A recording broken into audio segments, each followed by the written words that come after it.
I want to talk about this 20-part peace plan because it has some very interesting, important, lofty goals, right? But like we just talked about, none of the actual details are ironed out. And we're already starting to see some push and pull, on Israeli and also on the Gazan side as well. What are your thoughts on this 20-part peace plan? What also really stuck out to me is the fact that Trump is a very, very prominent part of it consistently, just in the immediate and in the long term. Yeah. Yeah. I mean, the thing that is most striking to me, at least in sort of broad political terms, is the very grandiose way that President Trump talks about the conflict and about this plan.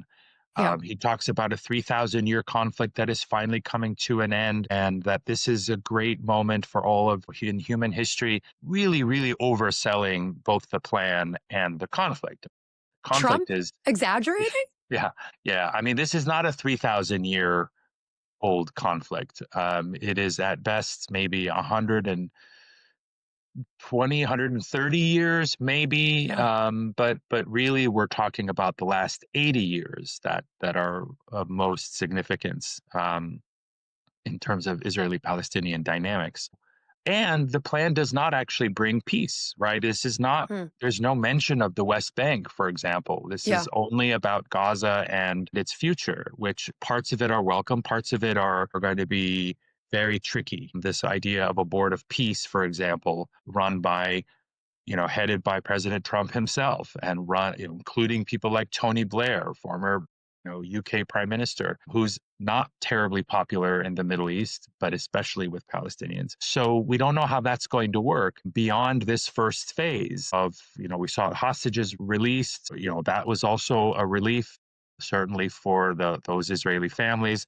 We saw Palestinian prisoners and hostages being released because there are thousands in Israeli jails of Palestinians who have never been tried, never been charged with any crime, but Israel can just scoop up people at will. And so, in addition to people who are serving, life sentences and then long terms, that was also a relief. But beyond that, we don't know what happens next. We don't know what demilitarization of Gaza looks like. Who's going to do that? We don't know what disarming Hamas will look like. These are much trickier points to negotiate, and by extension, also create opportunities for if people wanted to go back to war, there are plenty of opportunities to do that. Yeah. I mean, I feel like, and listen, I am hopeful. I'm trying to be optimistic, right? But I do really feel like it's going to be one person accuses the other, and then it's just going to be back to the same old bombardment by Israeli forces. I'm hoping that's not the case, but,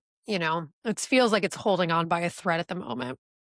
Yeah, and that thread is called Donald Trump. I mean, Donald Yeah. Trump is the difference between this ceasefire holding and it not holding. The moment he gets bored with it, the moment he loses interest or decides it's no longer useful for him, that's when we should feel worried, and that's when we're likely to see a return to the Yeah. bombing. I mean, we're already seeing moving on to Ukraine and Russia. Well, he solved 3,000 years of conflict, so why I, not?